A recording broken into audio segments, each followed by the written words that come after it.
ఈ రోజే డౌన్లోడ్ చేయండి. మీ ఫేవరెట్ షోస్ చూడండి. గౌరీ ఎవరు? ఇదిగో ఇదే.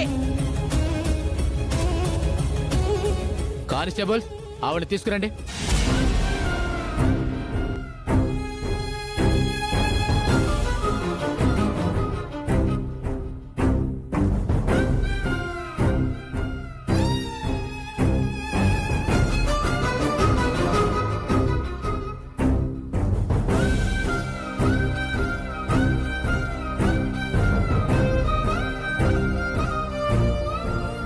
గౌరీ నా పట్ల బాధ్యతను తీసుకున్న తర్వాత నా గురించి నేను ఆలోచించడం మానేశాను. గౌరీ చూసుకుంటుందిలే అని ధీమా వచ్చేసింది. బాధపడొద్దవని, అంత మంచి మనసున్న గౌరీకి ఆ అమ్మవారు అన్యాయం చేయదు. రేపు ఏదో రకంగా నువ్వే గౌరీని స్టేషన్ నుంచి బయటికి తీసుకురా.